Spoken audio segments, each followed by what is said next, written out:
Hi, this is CAD/CAM Lessons. In this part, we'll focus on one of the biggest advantages of FreeCAD, parametric modeling. I'll show you how to create variables in sketches, link dimensions with expressions, reuse parameters across features, and even create multiple size variants of the same part by changing a single value. If this topic was helpful and you want to learn more about parameters in FreeCAD, I've got a dedicated course that goes into more detail. You can find the link in the description. We have already discussed most of the 3D solid creation operations in FreeCAD, and now we will go back to the basics a bit, but also to a huge advantage of FreeCAD. That is, we will focus a bit on parameters. Using a simple example, I will show you how you can utilize the parametric capabilities of FreeCAD. I will create a new example in the Part Design workbench and create a new sketch on the XY plane. I will draw a rectangle here, placing its center point at the origin of the coordinate system, and for the dimensions of the rectangle, I will enter 100 by 70 millimeters.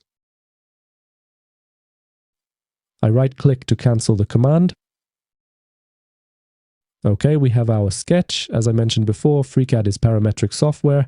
In this case, the dimensions are parameters, and we can change these parameters, but we can also link these parameters together. We can set it up so that, for example, the shorter side of the rectangle is always a certain fraction of the long side.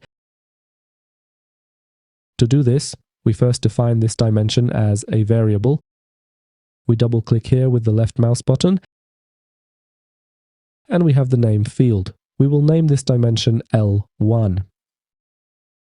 I click OK. Now, I would like this dimension to be 70% of the value of that dimension, and we can do this very easily. We double-click here with the left mouse button and we have the Enter Expression button. We click this button and enter the value here. We can enter a mathematical operation, but we can also use the variable we entered earlier. However, if you just type L1 now, you cannot use that variable. We must refer to the constraints. Dimensions in a sketch are constraints, so first we type constraints. I move the arrow down to select constraints. Now I type L. I move the arrow down to use the parameter L1. Then I type the mathematical operation times 0.7. I click OK. I click OK. Now we have information that this dimension is a result dimension. If I change the value of this dimension, the value of that dimension will also be changed. I close the sketch. Now, based on this sketch, I would like to obtain a solid that will have a height equal to 10% of the length of that side of the rectangle. Here, in the pad operation, we can also use the variable L1. To do this, we click this button, and here we must refer to the sketch where that variable is located. So at the beginning, we type sketch. We select the sketch that contains the variable. Sketches in FreeCAD have names. By default, if you create another sketch, it will have a subsequent number, but we can change the names of these sketches. If you have more sketches and want to refer to a specific one, it is worth changing the name to one that is easy to locate.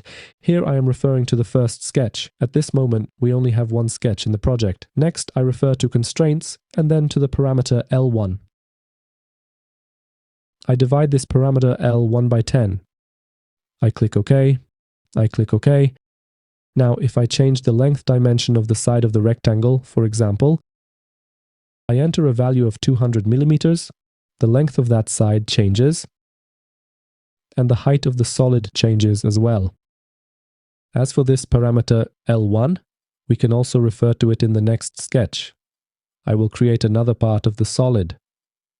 I create a sketch on this face. I select Create Sketch, and here I will create a circle whose center will lie at this point. I would like the diameter of this circle to be half the length of the side of the rectangle. For now, I draw a circle with an arbitrary diameter and select Dimensioning. I define the dimension of the circle, and here I use an equation and refer to the first sketch. As you can see, we already have two sketches on the list. But I choose the first sketch because the variable is in the first sketch, then constraints, L1, and we divide this by 2. I click OK. I click OK. I close the sketch. And based on this sketch, I will create another part of the solid. Here I will also use a constraint and refer to the variable L1, and we will divide it by, for example, 8. As you can see, I didn't select the L1 variable yet. Okay, I select L1 and divide it by 8. I click OK, and we have something like this. Now, by changing one dimension, the entire model will adjust to that dimension. To change this dimension, we can do it from the Properties panel. I expand the pad operation, select this sketch, and here in the Sketch Constraints Properties, we have the L1 parameter. I can change this parameter. I'll enter 100 millimeters here, for example, and the entire model has been adjusted. So, as you can see, something like this is a huge advantage of parametric 3D CAD systems and a huge advantage of FreeCAD. If necessary, we can build a 3D model so that we can control the entire model using one dimension, one parameter. Of course, this is just an example to show you that we can control the entire model with one dimension. In many cases, this won't apply, but very often there are situations where one part of the model, one fragment of the model, depends in some way on the dimensions of another fragment of the model, and that's when we can use this. This can be very useful because if two fragments of the model are linked together and we introduce changes, if we link them properly, then we only need to introduce changes in one fragment of the 3D model, and the second fragment of the model will be adjusted to those changes. I think that when creating your own 3D models, you may encounter situations where introducing such links can significantly simplify and speed up the creation and editing of the 3D model. Another possibility for using and linking individual elements of a solid together is creating dimensional variants of parts. Let's assume this is the first dimensional variant of this part. I will change the name of this body to P1.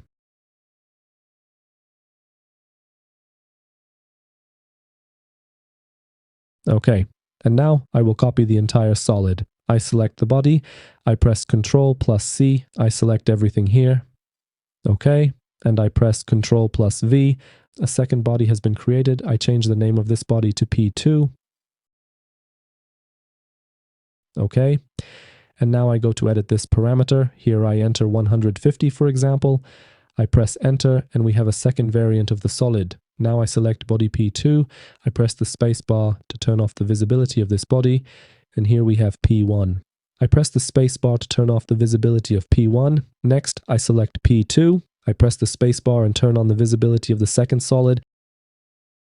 I press Ctrl+V again. Another solid has been pasted based on the first solid. I select the second solid. I press the spacebar to turn off the visibility of that solid. I change the name of the third solid to P3. And I go to edit the parameter. Here I enter 200, for example. I press Enter, and I have created another dimensional variant of this part. By editing a single parameter, I have created additional solids and additional dimensional variants of this part in a relatively short time.